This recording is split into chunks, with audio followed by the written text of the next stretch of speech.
You tell yourself you've moved forward, that time has stitched up what once felt unbearable. In daily life, laughter returns, routines settle in, and normalcy takes root.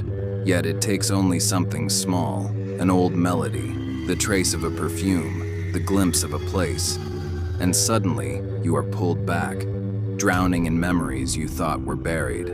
Then comes the question, are you healed, or are you just surviving with numbness, mistaking endurance for recovery? Silence is not always peace. Sometimes it is armor disguised as progress. It often starts with the hidden ones, the quiet aches that surface when the world grows still. Some memories don't stay in the mind. They lodge in the body instead. Shoulders tighten, breath shortens, sleep feels heavy but never restful. You may not recall the story, but your body remembers.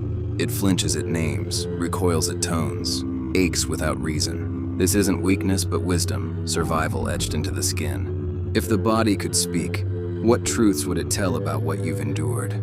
This is why intimacy can feel unsafe, why kindness sparks suspicion, why love feels like a trap. Trauma whispers, don't trust, don't open, don't believe. So you either hold too loosely or cling too tightly, not because you don't care, but because you care so much that loss terrifies you. Unhealed wounds echo in relationships, pulling you to recreate familiar pain, not from desire but from habit, because what is familiar feels like home. A stranger's accidental bump sends your heart racing. A simple phrase from someone you love cuts too deeply. You withdraw or erupt, knowing it isn't really about this moment but about something older, a wound that never found safety to heal. These triggers are not weakness. They are signals that your nervous system still feels unsafe. Healing doesn't come from silencing them but from listening, asking what they are protecting. Sometimes you look back at childhood and find only fragments, blank pages, fog, or feelings without stories. This is not failure but protection. When trauma overwhelms, the mind builds walls, not to erase, but to shield. Forgetting is resilience, proof you survived what was too heavy to hold. Healing isn't about forcing them into a neat picture, but sitting with them gently, letting them speak. Remembering is not only about the past, it's about reclaiming your story, piece by fragile piece. And so you notice the numbness, the gaps, the reactions that don't match the moment.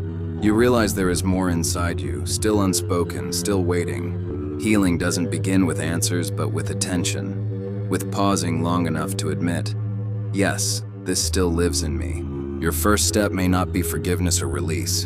It may be as simple as sitting in silence and daring to listen. Pain may never vanish completely, but when it is finally seen, it begins to soften. Healing isn't erasing the past.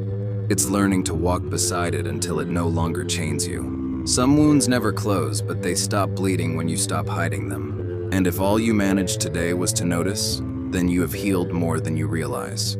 From a psychological view, trauma hides not because it is gone, but because it has been internalized, expressed through sensations, behaviors, and silence. Emotional numbness is not emptiness. It is the nervous system dimming the lights to protect you. Unsafe relationships leave behind disrupted attachments. Vigilance sharpened like a blade, or withdrawal masked as indifference. What feels like overreaction is often an echo of old pain. Blank pages in memory may be dissociation, walls built to guard against what was unbearable. Healing, then, is not about erasing these signs but decoding them. They are signals from a system that has always tried to keep you safe. Awareness itself is a milestone. To notice, to name what was silent is not regression. It is the beginning of truly moving forward.